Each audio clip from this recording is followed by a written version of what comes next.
Salam à tous les amis, on se retrouve pour ce débrief d'un classique. Un classique de Première Ligue. C'était quoi ce match de dingue? Scénario écrit par Hollywood, les gars.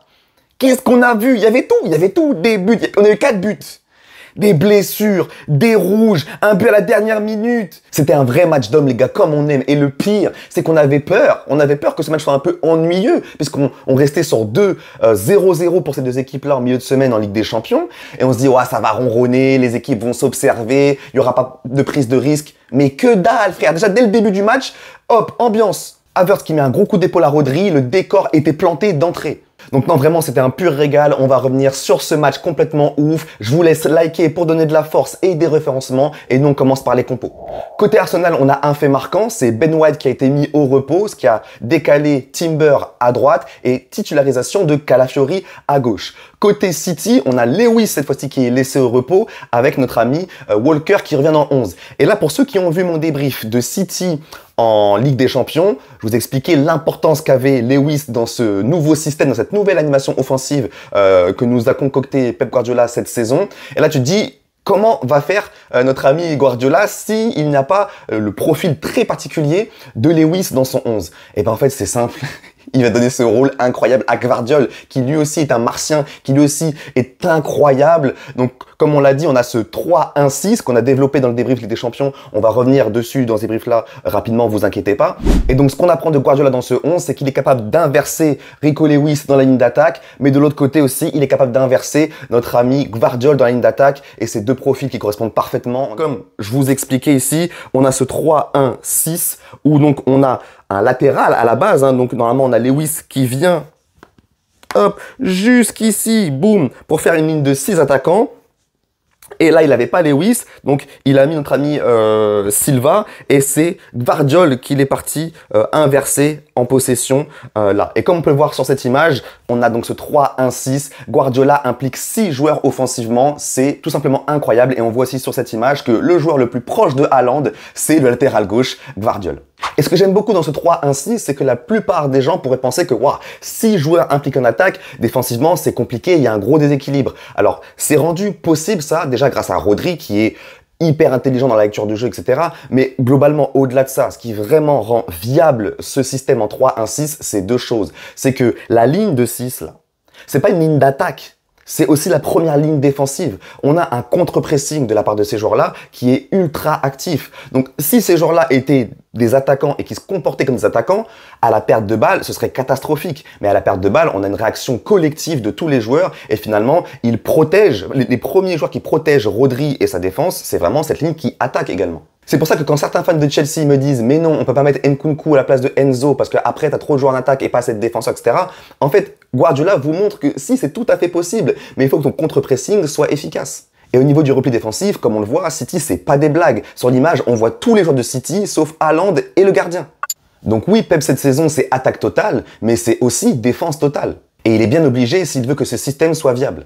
On va maintenant revenir sur le but de City, car pour moi, il y a plusieurs choses intéressantes à y voir, notamment l'implication offensive de Gvardiol, comme je vous disais. On voit au début du build-up qu'il est en position de latéral gauche. Mais plus le ballon va aller vers l'avant, plus on va voir qu'il va s'incorporer dans la ligne offensive. Et quand le jeu va s'accélérer, on va voir qu'il va taper un sprint et il va participer à cette attaque. Mais concrètement, dans ce but, ce qui est très très fort, c'est le contrôle orienté de Savio qui est parfait et qui laisse Calafiori sur place. Et ensuite, on a cette parfaite gestion du hors-jeu par Haaland, là où 95% des numéros 9 finiraient hors-jeu, lui non, et en plus il a une finition incroyable. Ça fait donc 1-0, le match est lancé et c'est sur un fait de jeu qu'ensuite les Gunners vont égaliser. Alors ce fait de jeu pour moi il est un peu bizarre puisque en effet on a l'arbitre qui appelle Walker pour parler avec lui et il lui laisse, on va dire, il lui laisse 4-5 secondes pour se replacer et après ça joue, il est pas bien replacé et tout. Moi honnêtement pour moi il n'y a rien à dire. Il n'y a rien à dire, Walker avait le temps de se replacer mieux que ça et d'aller marquer son latéral de plus près je pense. Et derrière après on a ce but magnifique de Calafiori. Calafiori les amis. Mais quand je vous dis que ce joueur, j'ai fait une propagande incroyable pour ce joueur, je ne me trompe pas. On a vu que, là en plus on a tout vu, on a vu qu'offensivement il est bon, et on a vu que défensivement c'est un soldat. Je vous le dis, Calafiori, c'est un top prospect. Il y a des Gunners qui sont encore un peu dubitatifs et tout. Je vous l'ai dit, je vous le répète, sa première titularisation à l'Etihad, hein, c'est pas comme si le test était facile. Hein. Non, non, non, non. C'était difficile d'avoir une première titularisation dans ce stade face à cette équipe. Et regardez le match qu'ils font. Non, non, ça c'est la marque des grands. Ensuite, on a l'inévitable Gabriel qui vient encore marquer sur corner. Moi, je suis tellement admiratif de ça, de cette technique, de cette régularité, de cette efficacité dans les coups de pied arrêtés. Et en plus, il y a eu un avertissement. Moi, en fait, Arsenal, c'est trop bien joué. Mais City, pour moi, c'est mal joué. Pourquoi? Parce qu'on a un avertissement où tu as déjà tous les joueurs d'Arsenal qui sont derrière, au second poteau. Tous les joueurs de City se placent au premier poteau. Le ballon est tiré au deuxième poteau. Donc, tu as tous les joueurs d'Arsenal. Et en plus, tu as Gabriel qui arrive lancé. Gabriel tire au-dessus. Premier avertissement. Deuxième corner, même chose. Il se passe la même chose. Les joueurs d'Arsenal au second poteau, les joueurs de City au premier, et tu as Gabriel qui arrive lancé, et cette fois-ci, il la met au fond. Donc, il n'y a pas eu d'adaptation de la part de City sur le coup de pied arrêté, et surtout, il n'y a pas eu une sortie rageuse et dominante de Ederson. Je suis assez déçu de lui par rapport à ces corners-là, où pour moi, il s'est fait battre totalement par le corner. Donc après avoir été mené, Arsenal passe devant au score à l'Etihad, les amis. Mais cette première mi-temps était complètement dingue et c'est pas encore terminé. Puisqu'on a donc ce rouge de Trossard, les amis. Alors honnêtement, le carton jaune, le premier, j'ai pas souvenir c'était quoi. Je sais plus, peut-être c'est une faute ou quoi, je sais plus. C'était quoi le premier carton jaune? Sur le deuxième carton, on a donc Trossard qui va mettre un gros coup d'épaule à Silva. Il ne joue absolument pas le ballon. Le coup est assez violent. Personnellement, vous savez que je suis arbitre amateur. Personnellement, moi, j'aurais mis jaune sur ça. J'aurais mis jaune sur ça. Après, bien sûr, il faut aussi lire le match, comprendre le match et savoir que mettre un jaune qui va être un rouge, il faut aussi tempérer, doser et savoir les conséquences que ça va avoir sur le match.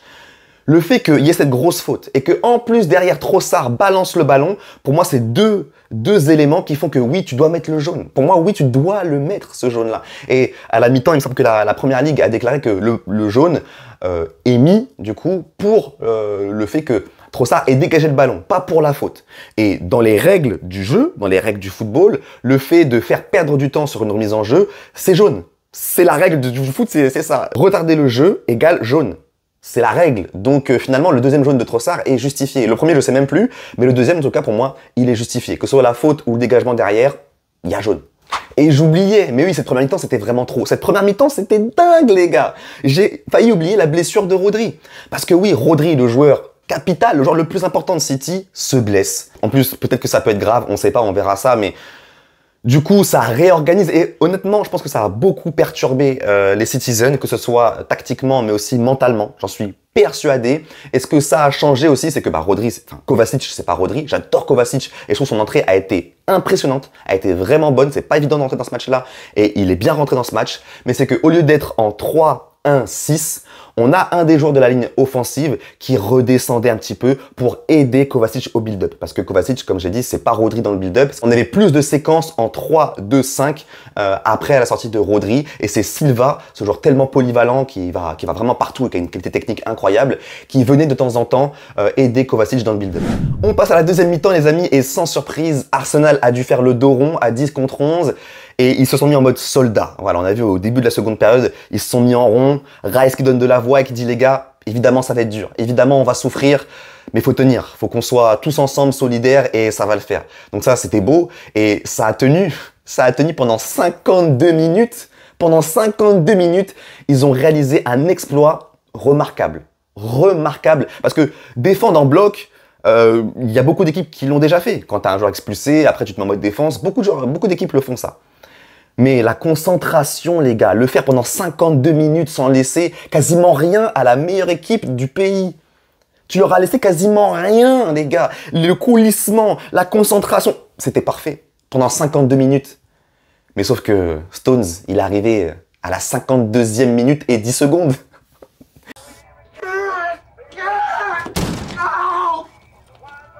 C'est ça le football, les gars. C'est ça le foot. C'est n'importe quoi ce sport. Hein. C'est trop grave, c'est trop grave. Mais en tout cas, cette égalisation de Stones, elle est...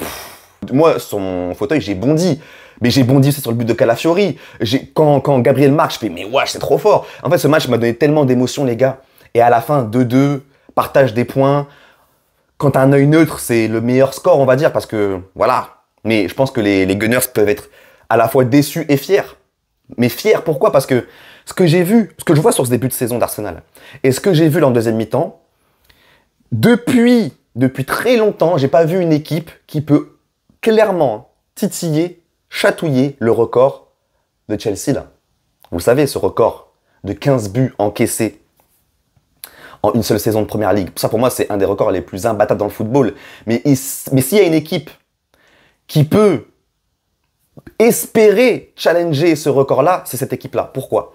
Parce que l'abnégation des joueurs, l'organisation tactique et la qualité intrinsèque des joueurs, c'est ce qui se rapproche le plus du Chelsea de Mourinho là, de 2004-2005. C'est ce qui se rapproche le plus. C'est ce qui se rapproche le plus. Les gars, vous avez vu comment c'est fort intrinsèquement tous les défenseurs? Et là, ils ont résisté, ils n'ont rien donné à City, qui jouait en deuxième mi-temps, c'était du 2-1-7. C'était trop. C'était trop. Non, franchement, après, voilà, je sais pas, peut-être que ça va finir cette saison autour de 20 buts. Mais déjà finir à 20 buts encaissés, ce serait un exploit de zinzin. Mais vraiment, ça fait depuis longtemps que je n'ai pas vu une équipe ils peuvent penser à ce record-là. Ils peuvent y penser. Parce qu'ils prennent 2 buts aujourd'hui, certes, mais ce que je vois d'eux sur ce début de saison, c'est très très fort défensivement. Très très fort. Rapidement, on passe sur les stats et on voit cette domination écrasante, 78% de possession. Et donc Arsenal qui passe en mode défensif sur ces derniers jours. Ils perdent la possession contre Tottenham, ils perdent la possession contre l'Atalanta. Et là, ils la perdent encore contre City. On voit 200 passes contre 700. Ouais, en même temps, voilà, le rouge toujours contre City, c'est du classique. Et on voit aussi le momentum en bas où, évidemment, City a largement dominé ce match. Mais Arsenal a quand même sorti un match de bonhomme, très clairement. Au niveau des tops et flops, alors c'est particulier ce match-là parce que pour moi, les 22 acteurs ont été parfaits. Il n'y a pas eu de mauvais joueurs ou quoi. Peut-être un flop, on verra. Et en top, j'aurais pu mettre quasiment tout le monde. J'ai décidé de mettre les buteurs. Et après, je ressors aussi Raya, qui évidemment fait un début de saison stratosphérique. Il tient et il aide Arsenal à tenir, mais d'une façon vraiment... Lui, il a des réflexes, vraiment, c'est Spider-Man. Vraiment, c'est Raya Parker. C'est Raya Parker, t'es trop fort, frérot. T'es trop fort, mon gars. C'est franchement trop de respect, trop de respect. J'ai kiffé aussi le match de Savigno en première mi-temps. En deuxième mi-temps, c'était un peu compliqué, c'était difficile à analyser. Et j'ai aussi aimé le Gvardiol. Gvardiol, je suis tellement fan de Gvardiol, qui fait une sorte de 2 reprises en deuxième mi-temps, bien arrêté par Raya du coup. Et en flop, si je peux en mettre un, c'est dur aussi, mais si je peux en mettre un, c'est Ederson, qui, comme j'ai dit, pour moi, est décevant sur les sorties aériennes dans ce match-là, notamment sur les corners, globalement. Donc c'est sévère, mais si je dois en sortir un, c'est lui. Voilà les frérots, je m'arrête ici. Je suis sûr que vous avez kiffé le match. J'espère que vous avez kiffé aussi mon débrief. Si c'est le cas, likez, abonnez-vous, donnez de la force. Allez checker les autres vidéos, notamment mon top 10 des meilleurs jeux de PL poste par poste. N'hésitez pas à streamer ça. Et puis nous, on va continuer à vous donner des débriefs de qualité. Voilà les frérots, à très bientôt. Ciao.